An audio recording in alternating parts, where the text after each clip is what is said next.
Olá! Hoje trago uma história muito especial para você, mas antes já peço o seu like incentivo, inscreva-se, maratone e compartilhe os nossos vídeos. Não esqueça de ativar o sininho para não perder nenhuma das nossas histórias.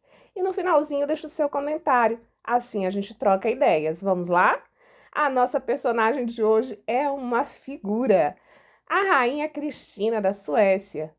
Cristina Augusta, rainha de 1632 a 1654, reconhecida por sua inteligência e cultura, uma das figuras mais influentes da política europeia de então. Já chegou a esse mundo causando muito alvoroço. O seu nascimento aconteceu durante uma conjuntura astrológica rara que causou grandes especulações sobre a influência que a criança, que se esperava que fosse um rapaz, teria na política mundial. Era muito comum aos reis consultarem astrólogos. Cristina nasceu em Estocolmo em 18 de dezembro de 1626. Era a única filha do rei Gustavo II e da sua esposa, a princesa Maria Leonor. Desde muito pequena, era mal-humorada, inteligente e interessada em livros e manuscritos, em religião, alquimia e ciências. Ela queria que Estocolmo se transformasse na Atenas do Norte. O seu estilo de vida incomum e vestuário e comportamento masculinos inspiraram vários romances, peças, óperas e filmes. O rei e sua esposa já tinham tido 2 filhas que viveram muito pouco, por isso a expectativa para o nascimento de Cristina era muito grande. O castelo encheu-se de gritos de alegria quando nasceu um bebê, que primeiro se pensava ser um varão, já que era peludo e chorava com uma voz forte e enrouquecida. Na sua autobiografia, Cristina escreveu, abre aspas, espalhou-se um grande embaraço pelas mulheres quando descobriram o erro que tinham cometido. Fecha aspas. Mesmo assim, o rei ficou muito feliz, afirmando que vai ser muito esperta, já que nos enganou a todos. A sua mãe continuou indiferente à criança, desiludida por não ter tido um herdeiro homem. Antes de Gustavo II partir para a Alemanha para defender o protestantismo durante a Guerra dos 30 Anos, assegurou que sua filha era a herdeira legítima do trono, caso não regressasse, e deu ordens para que Cristina fosse criada como um príncipe. Isso mesmo, ela deveria ser educada e até mesmo vestida como um menino. Ela foi educada, acima de tudo, para reinar, conta o historiador Stefano Folgeberg. E o modelo existente de um soberano naquele período era mais masculino do que feminino. O rei faleceu em novembro de 1632 no campo de batalha. Os aposentos reais passaram a ser decorados com cortinas e panos negros e as janelas foram tapadas para que não pudesse entrar a luz do sol a mando da rainha. Os padres entoavam orações e sermões todo dia e toda noite. Maria Leonor insistiu que a sua filha dormisse no seu quarto, onde tinha a caixa com o coração do marido suspensa sobre a cama. Cristina nunca esqueceu essa experiência macabra que a forçou a ficar junto da mãe durante 3 anos. Aos 9 anos de idade, Cristina não questionava apenas o luteranismo, mas, como escreveria mais tarde, começou também a pensar sozinha e a tomar as suas próprias decisões. Cristina tornou-se rainha aos 6 anos de idade, recebendo a alcunha de Menina Rei. Gostava de estudar 10 horas por dia. O seu talento para aprender línguas era considerado único. Em 1644, Cristina subiu oficialmente ao trono. O seu primeiro grande desafio foi concluir as negociações de paz com a Dinamarca e conseguiu fazê-lo com sucesso. Governar era um problema para Cristina porque ela não sabia ceder, fazer acordos. Queria reinar, mas não queria governar, diz um de seus biógrafos. Declarou o primo Carlos Gustavo seu sucessor em 1640. Cristina gostava de teatro e de balé. Também era atriz amadora e o teatro amador teve muito sucesso na corte sueca durante o seu reinado. Apesar de ter um desenvolvimento prematuro e ser claramente adversas a todas as coisas femininas, o governo ainda esperava que se casasse e tivesse herdeiros, o que nunca aconteceu. Cristina revelou na sua autobiografia que sentia uma repulsa indescritível pelo casamento, assim como uma repulsa indescritível por tudo o que as mulheres diziam e faziam. Além do mais, não estava disposta a dividir o governo com o marido. Mesmo assim, quando tinha 16 anos de idade, Cristina teve uma paixonite pelo seu primo Carlos Gustavo, filho da sua tia Catarina. Ela dormia de 3 a 4 horas por noite e ocupava-se principalmente com os seus estudos. Esquecia-se de pentear os cabelos, vestia-se às pressas e usava sapatos de homem por serem mais convenientes. Contudo, dizia-se que tinha seu charme e o cabelo rebelde tornou-se uma imagem de marca que lhe assentava. A sua melhor amiga feminina e a maior paixão da sua juventude era Heba Spar, a quem chamavam Bela. Cristina passava grande parte do seu tempo com La Belle Comtesse e chamava a atenção das pessoas para a sua beleza. Era o oposto de Cristina, tímida quando a rainha era extrovertida, sem interesses intelectuais e com os comportamentos femininos dos quais a rainha não gostava. Apesar de tudo, aceitou a relação, porque podia ser o elo mais forte. As duas dormiam na mesma cama. Foi ela que pagou o casamento de Heba com Jacob Casimir em 1653, mas o casamento acabaria por durar apenas 5 anos. Carlos Gustavo continuava apaixonado por Cristina e esperou por ela durante 5 anos, mas a 26 de fevereiro de 1649, Cristina tornou pública a sua decisão de não se casar e declarou que o seu primo seria o herdeiro do trono. Ao anunciar a sua decisão, declarou: "Estou-vos a dizer que é para mim impossível casar, tenho certeza absoluta. O meu caráter não se adequa ao casamento. Rezei fervorosamente para que a minha inclinação mudasse, mas simplesmente não me posso casar." Sendo uma rainha jovem, Cristina sentia grande pressão ao governar o país. Apesar de ter sido educada na religião luterana, por volta de maio de 1652, Cristina decidiu que queria se converter ao catolicismo.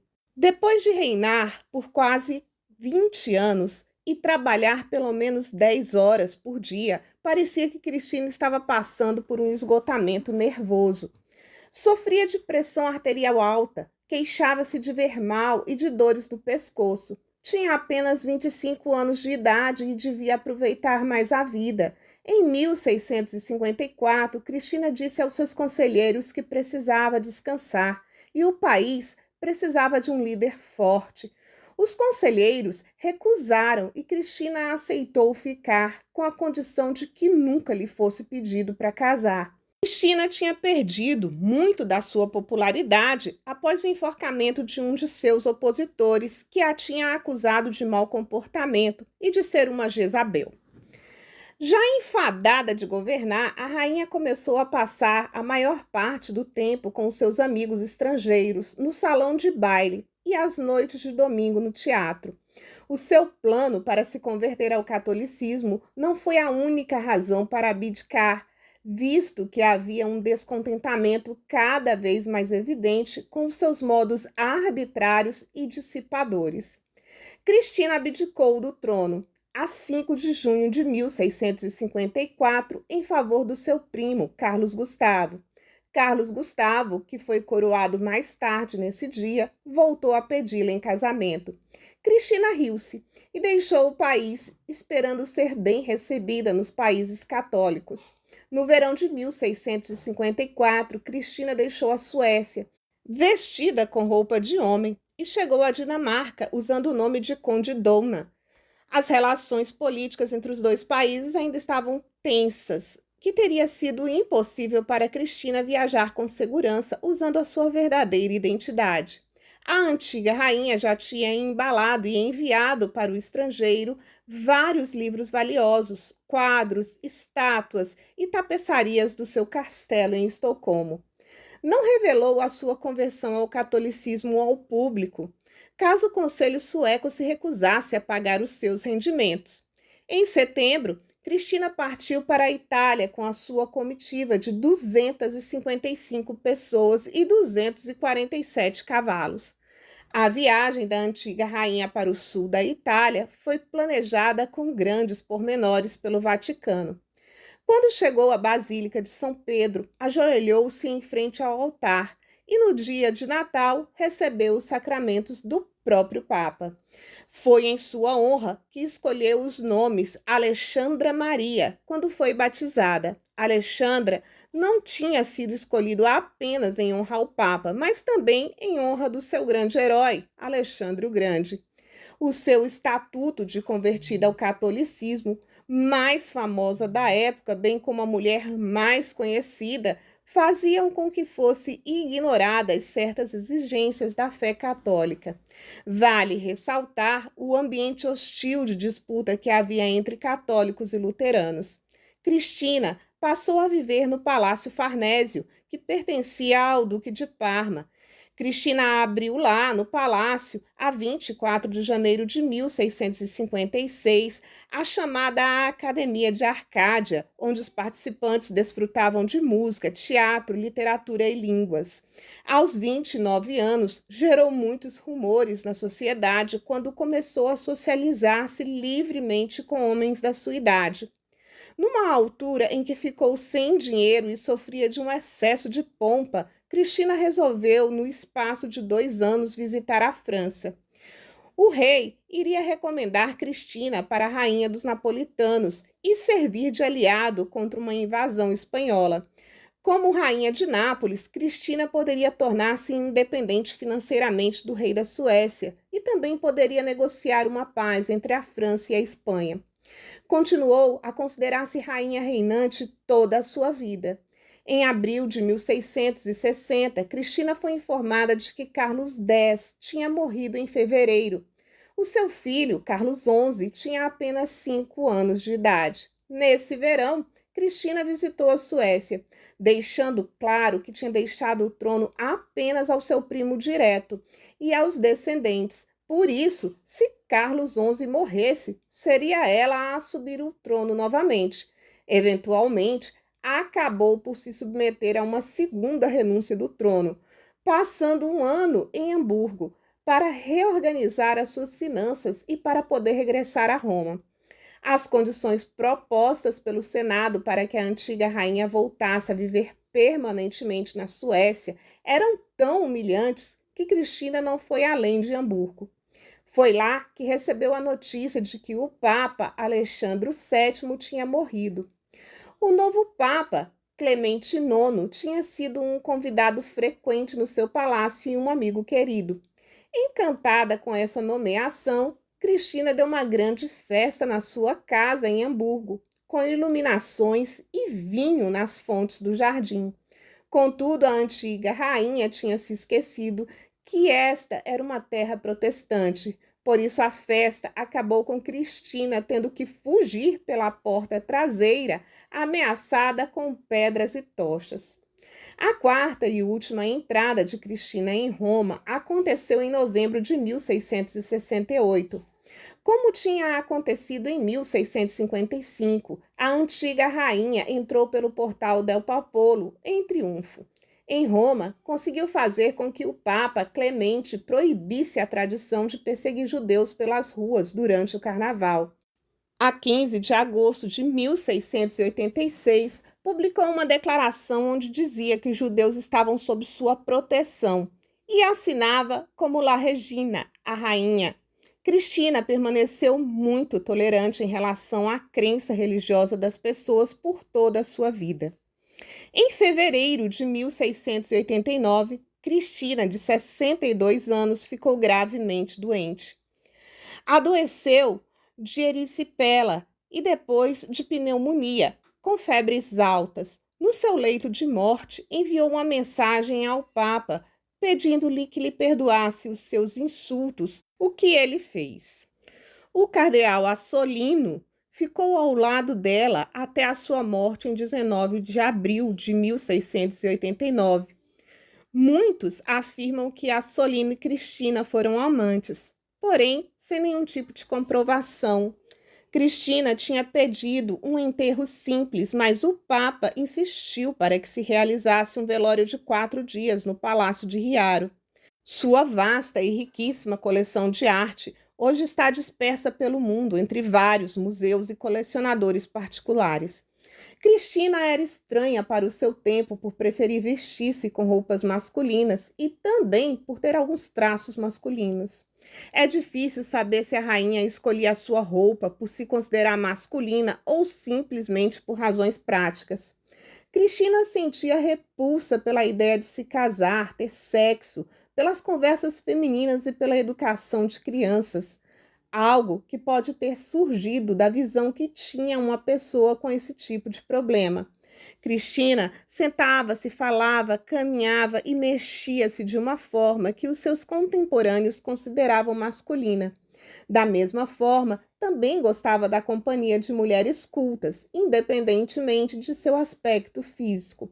Ao longo dos seus últimos anos de vida, quando vivia em Roma, desenvolveu uma forte amizade com o cardeal Assolino, que também foi muito controversa e simbólica do tipo de relação que Cristina gostava, pouco comuns para uma mulher da sua época e estatuto social. Segundo alguns testemunhos históricos referentes ao aspecto físico de Cristina, alguns investigadores acreditam que ela era um indivíduo intersexuado, alguém que possui uma mistura de órgãos genitais femininos e masculinos, o que explicaria a confusão do seu nascimento.